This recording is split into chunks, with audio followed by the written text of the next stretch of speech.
who hasn't been fully fit to feature in their pre-season, which so far for Al-Nassr has been a little underwhelming, in terms of results at least. Luis Castro is the first to admit that in a series of friendlies that they played in Spain and Portugal.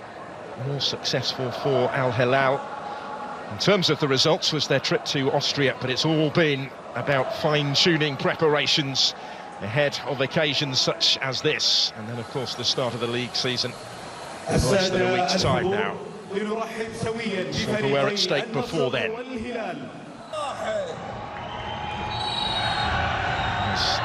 Al-Hilal, who get the action. It'll be Salim Al-Dawsari to take it, and it's a pretty comfortable today. First opportunity for Michael to flash it in, and it had to be dealt with and touched behind. And he was a real threat, Michael, in the semi-final, and is involved. Mitrovic, an obvious target. Only Cristiano Ronaldo scored more than him last season in the Pro League. Sergio Ramos, the latest and perhaps the most high-profile, as that actually came all the way through to the keeper, and it required a touch from Bento.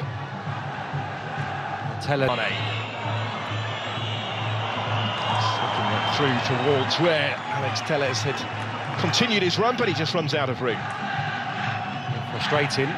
Al-Nassr's first foray forward, and the detriment of Al-Nassr's challenge.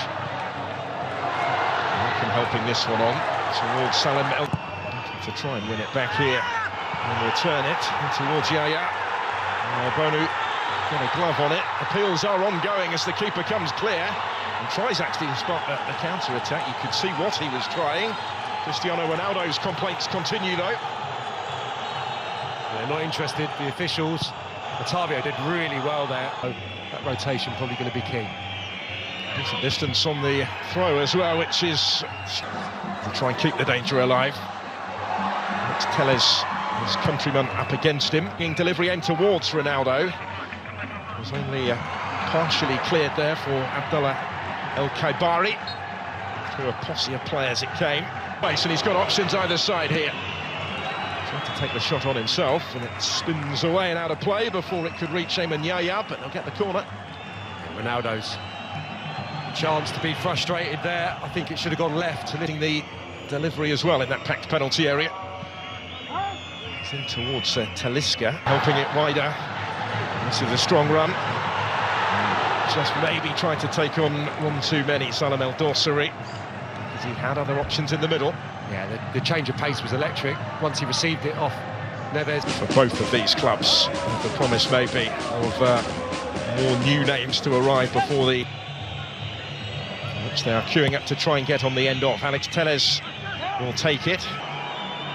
Back towards Garib, who had to work to reach it, but he did. And will reap some reward by winning the corner. Just posing a few more problems, I think, with that movement. The rotation, Ronaldo finding himself wide on the left-hand side. It's pretty even, bit cagey. Well, they gave that one away to Michael. It's just taken off his, has it once more. Trying to pull the strings here. Talisca in dangerously towards Ronaldo. Acrobatic clearance was an important one. Indeed. Looking for Al-Yami today as that one flashes in off the post and is scrambled away. It's not going to count, or it wouldn't have counted. But hearts were in mouths for a moment with Mitrovic in there. Yeah, he went really early here. Dawsari once more. Got plenty queuing up in the middle. Mitrovic, he gets something on it. This is Michael. And he improvised in trying to tee that one up for Milinkovic-Savic. Malcolm battling for it. Breathless passage of play will end. Most decisive meeting between them. It's the first in the league last season, that 3-0 Al-Hilal win, and they're advancing again. It's capable of getting decent distance on these throws. That's a case in point in towards Koulibaly. And he's still going here, Garib. Did really well in towards Ronaldo to get the touch. And late in the first half, Al-Nassr in front in the Super Cup. Business as usual in front of goal for Cristiano Ronaldo. But the substitute, Abdulrahman Garib, receives his share of the acclaim from his teammates as well for the part that he played in the creation of the opening goal. We can see what it means to everyone, and huge credit, I think, to Garib, who when there's been so many misplaced passes in this first half, especially towards the tail end. He's the one that's been up to speed and the one that's looked sharp and got to grips with the game. He's afforded a nice little bit of space. That said, look at the fullback there. He gives him acres. Al-Nassr are going to get over the line here. There's Michael flashing it in, who was trying. And it's a good weight of ball as well, with Garib giving chase.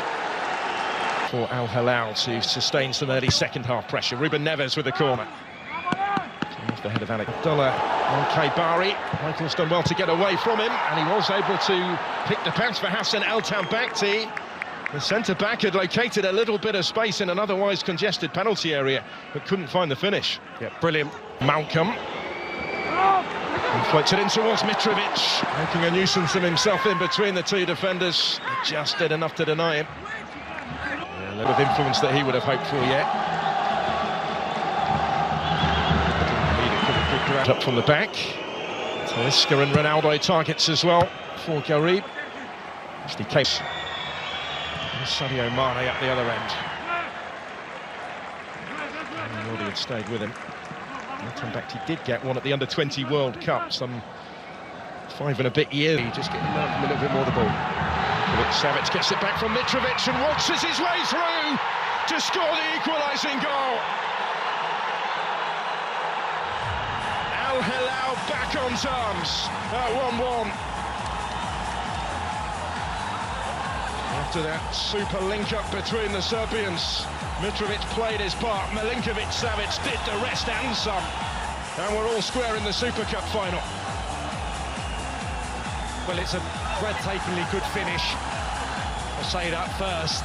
And Milinkovic-Savic has been the one that's been joining in from midfield, trying to make it into the 18-yard box. And it's his drive that gets the equaliser. And after the initial few touches, you're willing this to end up in the back of the net. That is brilliant. Driving. Koulibaly had stayed forward. Puts it on for Michael to try and bring it down to... Al-Nassr have got players back, can't prevent the cross from coming in. Although Mitrovic did get on the end of it, there was precious little room for him to attack it, really. It's brilliant play. This is Garib. It's a good ball into his path. Talisca and Mane in the middle. Defence coming under more sustained pressure now, though. Neves with the cross, Mitrovic rising and getting the touch to it to turn this around.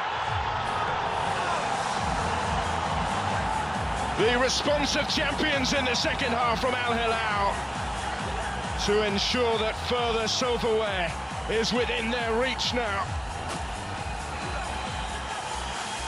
Alexander Mitrovic once more in the right place, and Al-Hilal once more exerting their authority over their great Riyadh rivals. Well, we've seen some good deliveries in this second half, and this is just exquisite from Neves, because it takes the goalkeeper out of the game. He just comes wandering, comes looking for it almost, the goalkeeper. And no, that's well worked. That was cut back by Malcolm for Mitrovic, and that might just do it. He's got himself another one. This time made by Malcolm. Mitrovic scores 2 in quick succession. And Al-Hilal racing clear in this Super Cup final, racing towards more familiar silverware. Well, they're just getting ahead of themselves, Al-Nassr. They're getting too many bodies forward in search of what was an equaliser. And look at Telles, for example, just near post. It's a heavy touch. It could be a gift of a goal. It is. Nightmare moment for Bento. And it's all going wrong for Luis Castro and Al-Nassr. 4-1 now. And that really, surely, has settled the issue. The Brazilian brought in this summer will not want to see this again. He's been put under pressure. There's been too much on his goal in this second half, but that's all of his own doing. Malcolm gets himself the easiest of goals. Centre-half split. It's just a heavy touch off the right foot, and then he's scrambling to recover. He's a little bit rash the way he goes in. Malcolm